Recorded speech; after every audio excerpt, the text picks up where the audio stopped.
মাধ্যমিক পরীক্ষার প্রস্তুতির জন্য তোমরা অনেকে এবিটি এর টেস্ট পেপার ধরে প্র্যাকটিস করছো। টেস্ট পরীক্ষার পরে প্রস্তুতির সহজ মাধ্যম হিসেবে তোমরা অনেকে এবিটি এর টেস্ট পেপারকে বেছে নাও। তো এই এবিটি এর পেজগুলোর মধ্যে আজকে আমরা ইংরেজি বিষয়ের উপর একটা পেজ আলোচনা করব। আগে আমরা দেখে নেব ইংরেজি কোন কোন পেজে আছে। ইংরেজির পেজ নাম্বারগুলো এখানে দেওয়া আছে। তো আজকে আমরা আলোচনা করব দ্বিতীয় পেজ, পেজ নাম্বার 48 48। এর আগে 14 নম্বর পেজের ভিডিওটা আমার চ্যানেলে আপলোড করা আছে। যারা নতুন আছে চ্যানেলে ভিজিট করছে প্রথমবার, তারা কিন্তু চ্যানেলটাকে ওপেন করো, প্লেলিস্টকে ক্লিক করো, ক্লাস 10-এর ভিডিও বার করো, সেখানে পেয়ে যাবে। আর যারা নতুন আছে চ্যানেলটাকে সাবস্ক্রাইব করে রাখো, কারণ এর পরবর্তীকালে যতগুলো পেজ আছে সবগুলো পেজের ভিডিও কিন্তু এই চ্যানেলে আপলোড হবে। তো আমরা আজকে পেজ নাম্বার 48 এর সিন অ্যানসিন গ্রামার পুঙ্খানুপুঙ্খ আলোচনা করব, উত্তর সহ আলোচনা করব, বুঝিয়ে দেওয়া হবে। তাই একবার ভিডিওটা দেখলেই কিন্তু তোমাদের পেজ নাম্বার 48 পড়া হয়ে যাবে। তাই স্কিপ না করে মন দিয়ে ভিডিওটা পুরোটা দেখবে। আজকে আমরা আলোচনা করব পেজ নাম্বার 48। প্রথমে জানো একের দাগে সিন প্যাসেজ দেওয়া থাকে। তো it is always lovely on the big Half moon in summer. এটা সর্বদা গরমকালে বিগ হাফ মুন আইল্যান্ডে আবহাওয়া খুব সুন্দর থাকে। এটা হলো lesson number 5 our runaway kite, ওখান থেকে নেওয়া হয়েছে। আমি কিন্তু লাইনগুলোর পড়ে মানে বলছি না, তোমাদের সকলেরই তো পড়া আছে। তো সরাসরি প্রশ্নোত্তর আলোচনা করছি, মন দিয়ে শোনো। প্রথমে আমরা এমসিকিউর দাগে যাব। এই দাগে একের দাগে who taught Claude how to make kites. Kites বানানটা ভুল দিয়েছে, KITES।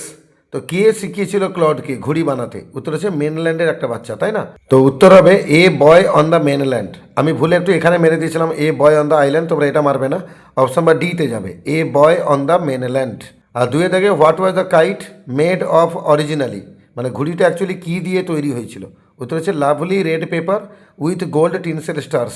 অপশন নাম্বার সিতে যাব, a lovely red paper with gold tinsel stars. আর তিনের দাগে বলেছে how did the narrator damage the kite. বক্তা এই ঘুড়িটার ক্ষতি করে দিয়েছিলেন, ঘুড়িটাকে ক্ষতিগ্রস্ত করেছিলেন মানে ফিলিপ্পা, কিভাবে? তো উত্তর হচ্ছে by tripping and falling over the rocks, মানে পিছলে গেছিল, ঘুড়ির উপরে পড়ে গেছিল, কোনি ঢুকে গেছিল, তাই ঘুড়িটা ক্ষতি হয়েছিল। Option number B, by tripping and falling over the rocks. আর চার দাগে what did the children use to repair the kite. বাচ্চারা ওই ঘুড়িটাকে মেরামত করার জন্য কী ব্যবহার করলো? উত্তর হচ্ছে an old letter from the book case.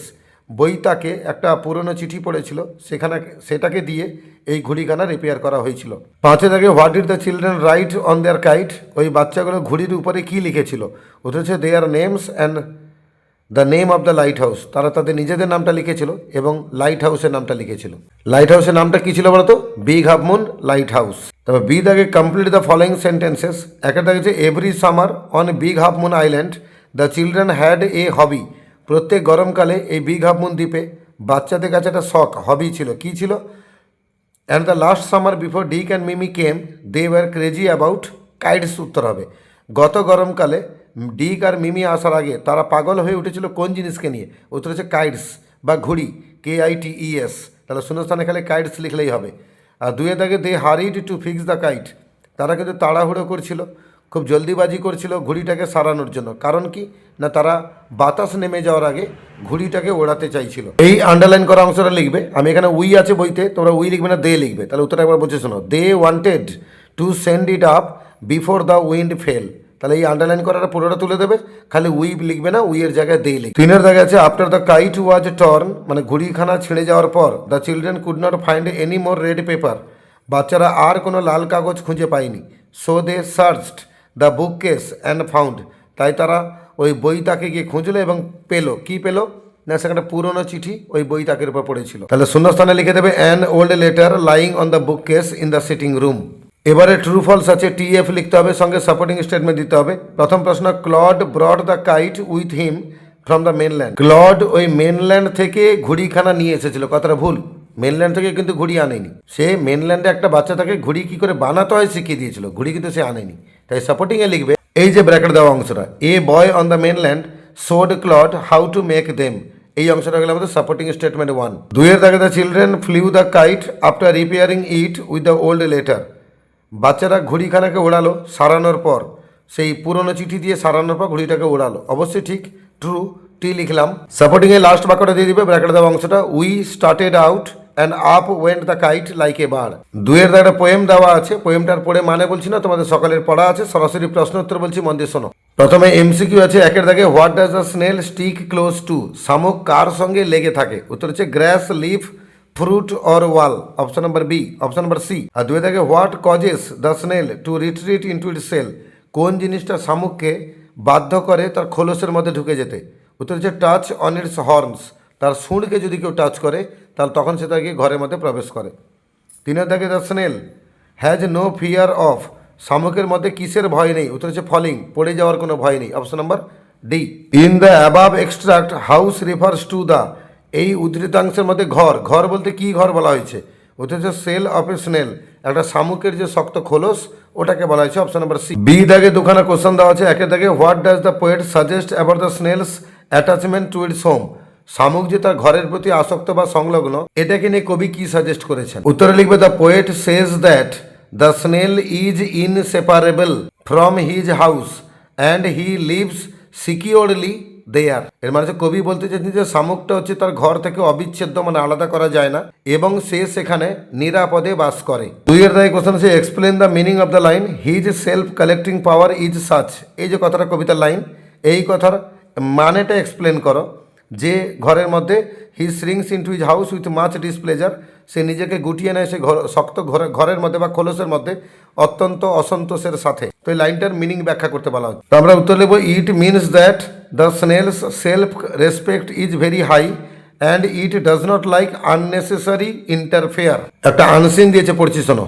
3 এর দাগে the ongoing conflict between Israel and Hamas has once again escalated. ইসরায়েলের নাম তো শুনেছ, আর হামাস একটা জঙ্গি সংগঠন। তো ইসরায়েলের সঙ্গে হামাসের এই যে দ্বন্দ্ব, সংঘর্ষ, যুদ্ধ, লড়াই, এটা কিন্তু আবার আরও একবার এসকালেটেড, মানে কি দ্রুতগতি মাত্রা পেয়েছে, মানে আবার বেড়ে গেছে। With both sides enduring significant losses. যে কোনো যুদ্ধ মানে জানো দুপক্ষেরই ক্ষতি হবে, ফলে হামাস বলো আর ইসরায়েল বলো দুপক্ষেরই কিন্তু প্রচুর পরিমাণে ক্ষয়ক্ষতি হয়েছে। This latest round of violence began in early 2025 after a series of skirmishes and attacks from both parties. এই যে সদ্য চালু হয়েছে হিংসাটা, যেটা শুরু হয়েছিল কিন্তু 2025 গোড়ার দিকে, মানে জানুয়ারি ফেব্রুয়ারি মাসের দিকে। কিসের কারণে শুরু হলো? না দুপক্ষের পক্ষ থেকে, মানে হামাসের দিক থেকে আবার ইসরায়েলের পক্ষ থেকে পরস্পরকে কিন্তু কম বেশি আক্রমণ চলছিল, যার কারণে 2025 সালে গোড়ার দিক থেকে এই যুদ্ধটা কিন্তু ক্রমশ শুরু হয়েছিল। তাহলে বদমাস দুজনের পক্ষ থেকে কম বেশি ভুলভাল হচ্ছিল। Hamas, the militant group that controls Gaza Strip, launched rocket attacks targeting several Israeli cities, including Tel Aviv and Jerusalem. তো হামাস একটা আতঙ্কবাদী সংগঠন বা জঙ্গি সংগঠন। তারা গাজা স্ট্রিপকে নিয়ন্ত্রণ করলে। গাজা স্ট্রিপ মানে কি? একটা লম্বাটে এলাকা, গাজার ভিতরেই অবস্থিত। লম্বাটে মানে 11 কিলোমিটার লম্বা এবং 4 কিলোমিটার চওড়া, এরকম লম্বা একটা পটি যেখানে প্রচুর জনবসতি বাস করে। গাজার একটা হিঞ্জি এলাকা, ওটাকে গাজা স্ট্রিপ বলা হয়। তো হামাস ওই গাজা স্ট্রিপকে কন্ট্রোল করে। এই হামাস কি করেছে? প্রথমে রকেট অ্যাটাক করেছে। কার উপরে? না ইসরায়েলের কিছু শহরগুলোর উপরে, যার মধ্যে রয়েছে তেল আবিব আর জেরুজালেম ইত্যাদি নামকরা শহরের উপর হামাস প্রথমে আক্রমণ করেছে। তার প্রথম চালটা হামাস দিয়েছে। ইন রেসপন্স, এবার উত্তরে ইসরায়েলও ছেড়ে কথা বলার নয়, Israel conducted air strike on Gaza. Israel তখন বায়ুপথে, আকাশপথে হামলা করেছে গাজার উপরে, targeting Hamas infrastructure and military sites. Israel target করেছে হামাসের যে সমস্ত পরিকাঠামোগুলো রয়েছে বা তাদের যে মিলিটারি যে কেন্দ্রবাহিনী সেনা ছাউনিগুলো রয়েছে তাদের উপর আক্রমণ করেছে। The fighting has resulted in hundreds of casualty. এই যুদ্ধের ফলে কী রেজাল্ট হয়েছে? শত শত মানুষ মারা গেছে। Most of them from Gaza, যাদের মধ্যে অধিকাংশ লোকেরা গাজা থেকে এসছে। Where civilian areas have been heavily impacted, যেখানে সিভিলিয়ান এরিয়াগুলো, মিলিটারি এলাকা নয় কিন্তু, মানে সাধারণ জনবসতি যে এলাকাগুলো, সেগুলো মারাত্মকভাবে ক্ষতিগ্রস্ত হয়েছে। The root of the conflict lies in the long standing political and territorial disputes. আসলে গাজা আর হামাসের মধ্যে, ইসরায়েল আর হামাসের মধ্যে এই যে দীর্ঘদিন ধরে সংগ্রাম, যুদ্ধ, লড়াই চলছে, এর মূলটা কোথায়? না মূলটা অনেক দিন আগে থেকে তৈরি হয়ে আছে, যেখানে রাজনৈতিক ব্যাপার আছে এবং টেরিটোরিয়াল ডিসপুট, মানে জায়গা জমি দখলদারিকে নিয়ে। ইসরায়েল কিছু জায়গায় দখল করতে চাইছে, হামাস কিছু জায়গায় দখল করতে চাইছে, ফলে জমি জায়গার দখলদারিকে নিয়ে এই ঝগড়ার উৎপত্তি বা এই ঝগড়ার শুরু। The Gaza strip a small and densely populated area. এই গাজা স্ট্রিপ অত ছোট এলাকা কিন্তু প্রচণ্ড জনঘনত্বপূর্ণ এলাকা। Has been under Hamas control since 2007। এটা হামাসের কন্ট্রোলে আছে 2007 সাল থেকে। Israel which views Hamas as a terrorist organisation. Israel কী করে হামাসকে বরাবর জঙ্গি সংগঠন রূপে দেখে আসে। Has imposed a blockade on the region. ফলে ইসরায়েল ওই জায়গার উপরে, ওই এলাকার উপরে একটা ব্লকেড মানে নিষেধাজ্ঞা জারি করে রেখেছে। Citing security concern and the threat of weapons being smuggled into Gaza. সেক্ষেত্রে ইসরায়েল কী কারণ দেখিয়েছে? ইসরায়েল বলছে এতে আমার নিরাপত্তা সুরক্ষিত নয়, এবং তার সঙ্গে একটা ভয় দিয়েছে যে অ্যাকচুয়ালি গাজার মধ্যে অস্ত্র কিছু চালানো হয়ে যেতে পারে, অস্ত্র কিছু স্মাগলিং হয়ে যেতে পারে। এই কারণে over the years intermittent clashes have led to numerous casualties and wide spread destruction. বছরের পর বছর ধরে এই দুটো দেশের মধ্যে, দুটো জায়গার মধ্যে, ইসরায়েল আর প্যালেস্তাইন বা ইসরায়েল বা হামাস, এদের মধ্যে যে অন্তর্বর্তী দ্বন্দ্ব বা ঝগড়া মারপিট চলে, এর ফলে প্রচুর পরিমাণে মানুষ মরে এবং প্রচুর পরিমাণে ধ্বংসলীলা তাণ্ডব চলে। International reactions have been mixed. আন্তর্জাতিক প্রতিক্রিয়া মিশ্র প্রতিক্রিয়া পাওয়া গেছে, মানে কেউ ভালো বলছে, কেউ খারাপ বলছে। Some countries have expressed solidarity with Israel's right to defend itself. কিছু দেশ বলছে না, ইসরায়েল ঠিক করছে, তারা নিজেকে প্রতিহত করার জন্য, নিজেকে বাঁচানোর জন্য তারা পাল্টা আক্রমণ করছে, ভুল কোথায় করলো। হোয়াইল আদার্স, তারপর যেখানে অন্যান্য কিছু দেশ কি বলছে, have called for a ceasefire and urged both sides to engage in peace talks. আবার কিছু দেশ বলছে না, এখনই সিজ ফায়ার হোক, মানে এ পক্ষ সে পক্ষ দুজনেই গুলি বারুদ এগুলো ছোঁড়া বন্ধ করুক। এবং তারা দুটো দেশকে অনুরোধ করেছে, হামাসকে অনুরোধ করেছে, আবার ইসরায়েলকে অনুরোধ করেছে যেন তারা শান্তিপূর্ণভাবে কথা বলে সমস্যার সমাধান ঘটায়। The United Nations has called for an urgent resolution to the violence. আর ইউনাইটেড নেশন তো তারা জরুরি অবস্থায় একটা সংকল্প বা সিদ্ধান্তে এসেছে কী করে এই হিংসাটাকে দমন করা যায়। Fearing that the conflict would spread further destabilising the entire region. তারা ভয় করছেন যে এই যে ঝগড়া বা মারপিটটা চলছে, এর ফলে আরও বেশি করে হিংসা ধ্বংস এগুলো ছড়াবে এবং গোটা রিজিয়ন, গোটা এলাকাটাকে তারা কিন্তু ডিস্টেবিলাইজ করে দেবে, মানে অস্থির বানিয়ে দেবে। Despite the various attempts to at peace negotiations over the years. কয়েক বছর ধরে এই দুটো দেশের মধ্যে শান্তি স্থাপনের প্রচুর চেষ্টা চালানো হয়েছে, তা সত্ত্বেও এই লাস্টিং রেজলিউশন রিমেন্স ইলিউসিভ। কিন্তু একটা দীর্ঘস্থায়ী সমাধান আজও কিন্তু ধরা ছোঁয়ার বাইরে। The conflict continues to draw attention from the global community. এই দ্বন্দ্ব বা মারপিট বা এই যুদ্ধ, এটা কিন্তু গোটা দুনিয়া বাজারে গ্লোবাল কমিউনিটিতে কিন্তু দৃষ্টি আকর্ষণ করছে। With many hoping for a path to peace. অনেকে আশা করছেন যে শান্তির কোনো পথ বেরোবে। That addresses the underlying issues of territorial disputes, security concerns and humanitarian rights. এবং সেখানে তুলে ধরা হচ্ছে ভেতরের যে আভ্যন্তরীণ ঝগড়ার কারণগুলো, যেমন জমি জায়গা দখলদারিকে নিয়ে বিতর্ক, তার সঙ্গে নিরাপত্তার অনিশ্চয়তা, তার সঙ্গে মানবাধিকার আইন, এগুলোর সুরক্ষার্থে কিন্তু ভেতরে খবরটা বাইরে বেরিয়ে আসছে। প্রথমে আমরা এমসিকিউতে যাবো একের দাগে। What trigger the latest escalation in the Israel Hamas conflict. কোন জিনিসটা বর্তমান যে ইসরায়েল এবং হামাসের মধ্যে যুদ্ধ চলছে এটাকে এক্সকালেট করলো, কোন জিনিসটা মানে দ্রুত গতিতে নিয়ে আনলো, কোন জিনিসটা হচ্ছে rocket attack from Hamas. Hamas যদি রকেট অ্যাটাক না করতো তাহলে কিন্তু এই যুদ্ধ এত ত্বরান্বিত হতো না। অপশন নম্বর বিতে যাবো, রকেট অ্যাটাকস ফ্রম হামাস। দুয়ে দাগে, how did Israel respond to the rocket attacks from Hamas. Hamas যে রকেট অ্যাটাক করলো এর ফলে ইসরায়েল কী প্রতিক্রিয়া জানালো? উত্তর হচ্ছে by conducting air strikes on Gaza. Israel তখন পাল্টা চুপ করে বসে থাকেনি, তারা কিন্তু গাজার উপরে বায়ুসেনাকে দিয়ে হামলা করে দিয়েছে। আর তিনে থেকে, which organisation control the Gaza Strip. Gaza স্ট্রিপকে কন্ট্রোল করে কোন সংস্থা? উত্তর হচ্ছে হামাস, অপশন নম্বর সি। চারে থেকে, what has the international community called for in response to the conflict. এই যুদ্ধের প্রত্যুত্তরে আন্তর্জাতিক সম্প্রদায়, ইন্টারন্যাশনাল কমিউনিটি, তারা কি ডিমান্ড করেছে? উত্তর হচ্ছে তারা ডিমান্ড করেছে যে এক্ষুনি সিজ ফায়ার হোক, মানে ফায়ারিংটা বন্ধ হোক এবং দুপক্ষ শান্তিপূর্ণভাবে কথা বলুক। তাহলে a ceasefire and peace talks, option number B. আর পাঁচে থেকে, what is one of the main reasons for which lasting resolution to the conflict has been difficult to achieve. সে একটা অন্যতম কারণ কি যার ফলে দীর্ঘস্থায়ী কোনো সমাধান এখন পর্যন্ত অ্যাচিভ করা যায়নি? উত্তর হচ্ছে টেরিটোরিয়ালস ডিসপুটস অ্যান্ড সিকিউরিটি কনসার্ন।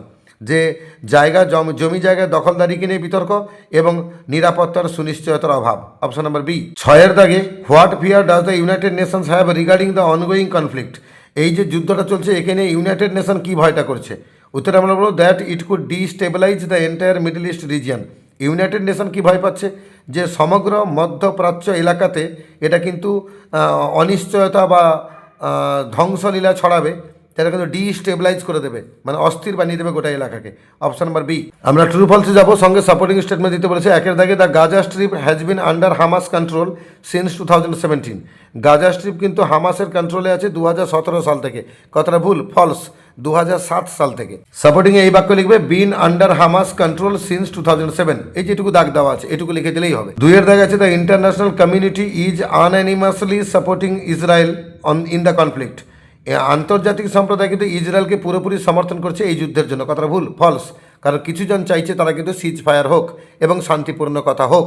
সাপোর্টিংয়ে এই বাক্য লিখবে, have called for a ceasefire and urged both sides to engage in peace talks. এই আন্ডারলাইন করাটা লিখে দেবে। 3 দাগে আছে the conflict has resulted in damage to both military and civilian areas in Gaza.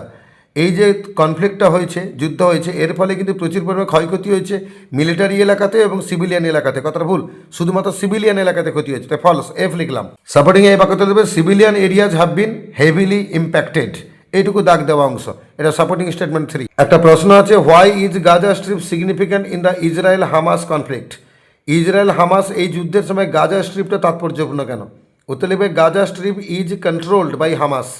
Hamas may supply to Gaza Strip কোন জিনিসটা? Weapon, অস্ত্র।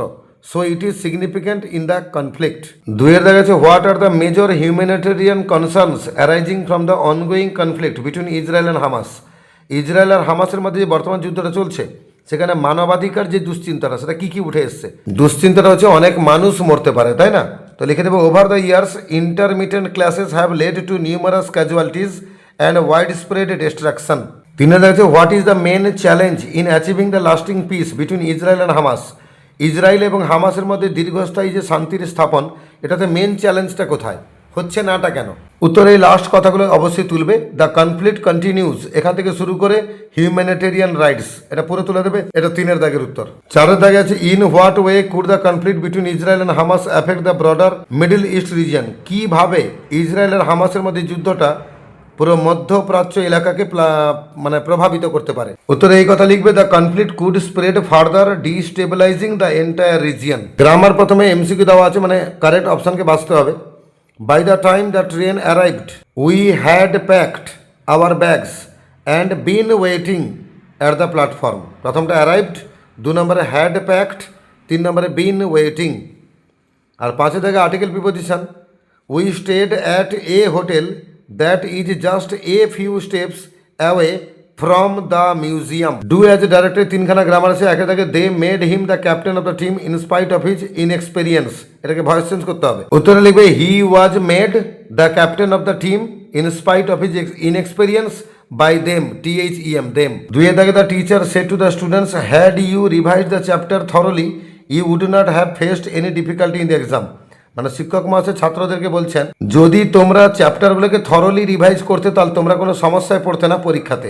এটাকে ন্যারেশন চেঞ্জ করতে হবে। উত্তর লিখবে, the teacher told the students that they they would not have faced faced any difficulty in the exam if they had, এখানে আছে, দে হ্যাড রিভাইজড থেকে শুরু করে ওই বাক্যটা তুলবে থরলি পর্যন্ত। They had revised the chapter thoroughly। 3 থেকে, I saw the train coming immediately I caught hold of the little boy, এটাকে no sooner দিয়ে জয়েনিং করতে হবে। উত্তরে লিখবে, no sooner had I seen the train coming then I caught hold of the little boy। 3 দাগে phrasal verb আছে, প্রথমটা met আছে, তার উত্তর হবে came across। 2 নম্বরে postponed, উত্তর হবে put off। আর টেক্স কেয়ার অফ 3 নম্বরে, টেক্স কেয়ার অফ, উত্তর হবে লুকস আফটার, LOOKS লুকস, আর আফটার AFTER লুকস আফটার। এই যে লুক আফটার আছে তার সঙ্গে এস যোগ করে দেবে, এটা 3 দাগের উত্তর। 6 দাগে তো আনসিন থেকে সমার্থক শব্দ খুঁজতে হয়, জানো, ভোকাবুলারি বলি আমরা। অনেক স্টুডেন্টসের কাছে এটা চিন্তার একটা কারণ, চিন্তার কিছু নেই, পারবে তোমরা। এখানে প্রথমে আছে ইন্টেন্সিফাইড, মানে ত্বরান্বিত হওয়া, উত্তরে আমরা লিখবো এক্সক্যালেটেড, ESCALATED এসক্যালেটেড। 2 number, difficult to find, catch or achieve, কোনো কিছু যেটা দুঃসাধ্য হয় পাওয়া বা অর্জন করতে, সেটাকে আমরা ইলিউসিভ বলবো, ELUSIVE ইলিউসিভ। আর related to the ownership of an area of land or sea, যে স্থলভাগ বা সমুদ্রে কোনো জায়গায় দখলদারিকে নিয়ে যে অনুভূতিটা বা তার সঙ্গে সম্পর্কিত বিষয়, তাকে আমরা টেরিটোরিয়াল বলবো, টেরিটোরিয়াল, TERRITORIAL টেরিটোরিয়াল। আর 4 নম্বরে মেনি ইংরেজি সেভারাল হতে পারে অথবা নিউমারাস হতে পারে, দুটো শব্দই আনসিনে আছে, তোমরা যে কোনো একটা লিখলেই হবে, সেভারাল লিখলেও হবে, নিউমারাস লিখলেও হবে। বাকি এই পেজে রাইটিং স্কিল 3খানা আছে, আমি রাইটিংটা এই ভিডিওতে দিলাম না, যাদের লাগবে রাইটিং তোমরা কমেন্ট করবে, তোমরা সেগুলো পেয়ে যাবে। আর বাকি আমরা এইভাবে পেজ নাম্বার 48 যে ইংরেজিটা ছিল তার আমরা সিন, আনসিন এবং গ্রামার ডিটেলসে আলোচনা করলাম।